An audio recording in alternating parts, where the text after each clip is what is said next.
1972 সালে ইন্টারমিডিয়েট পাশ করলেও ভাগ্যের নির্মম পরিহাসে দুবেলা খাবার জোটাতে ৭৪ বছর বয়সে এসেও রিকশা চালাতে হচ্ছে বৃদ্ধ মকবুল হোসেনকে। ৬ সন্তান থাকা সত্ত্বেও এই বৃদ্ধ বয়সে রিকশা চালাতে হয় তাকে। তবে ছেলে মেয়েদের প্রতি তার নেই কোনো অভিযোগ। ভিক্ষা বা সহায়তা চাইতে খারাপ লাগে, তাই অসুস্থ শরীর নিয়েই রিকশা চালান তিনি।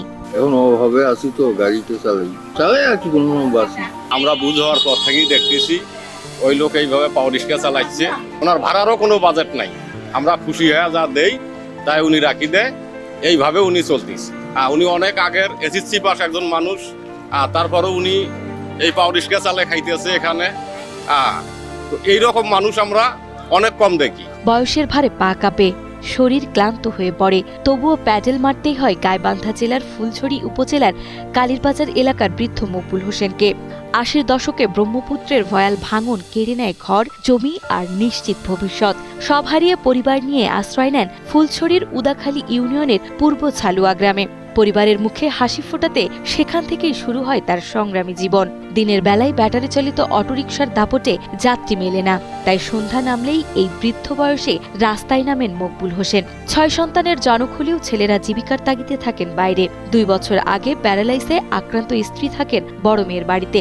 নিজের আয়ে কোনো রকমে চলে মকবুল হোসেনের একার সংসার। কামাই রোজগার একটু কম হয়, ব্যাটারি চালিত নয় তো একটু কষ্ট করি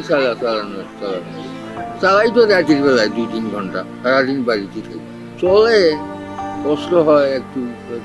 নদী ভাঙার পরে এসে এখানে বাড়ি করছি। উনি বহুদিন যাবৎ এই পাওয়ার প্যাডেল রিক্সায় চালাচ্ছে। ওনার যে ছেলে মেয়ে ৩-৪ জন, ছেলেরা বিভিন্ন জায়গায় কাজকাম করে।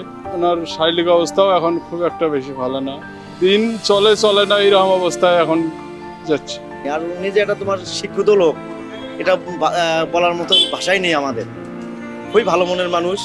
অন্যের সাহায্য নিয়ে চলতে খারাপ লাগে, অনেকে আবার এই সাহায্যকে ভিক্ষা বলে দেখে কাজ করে খান মকবুল হোসেন। করুণা নয়, শেষ বয়সে একটু নিরাপত্তা ও সম্মান নিয়ে বেঁচে থাকতে চান তিনি। রিকশার প্যাডেলে ঘুরতে থাকা একটি শিক্ষিত বৃদ্ধের জীবন আমাদের সমাজের সামনে নীরব প্রশ্ন তুলে ধরে। শিক্ষা, সততা আর শ্রমের মূল্য কি শেষ বয়সে এসেও এতটাই অনিশ্চিত? মকবুল হোসেনের এই দুঃখ দেখে কাঁদেন তার প্রতিবেশীরাও। তাদের প্রত্যাশা, মকবুল হোসেনের জীবনের শেষ কটা দিন সুন্দর করতে এগিয়ে আসবে সরকার বা বৃত্তবানেরা। মানে বেশি চালাচালিতে লজ্জা আছে, কারণ আগে আসছিলাম কি এখন আল্লাহর হুকুম, কখন কি হবে মানুষের জীবনে সেটা তো বলা যাবে না। বর্তমান সরকারের কাছে আমার একটা দাবি থাকবে, সেটা হচ্ছে এই মকবুল ভাই যে রিক্সা চালক, তার জন্য একটা অটো বাইক নাহলে একটা অটো ভ্যান তাকে যেন কিনে দেওয়া হয়, শেষ জীবনটা যেন সে ভালোভাবে চলতে পারে।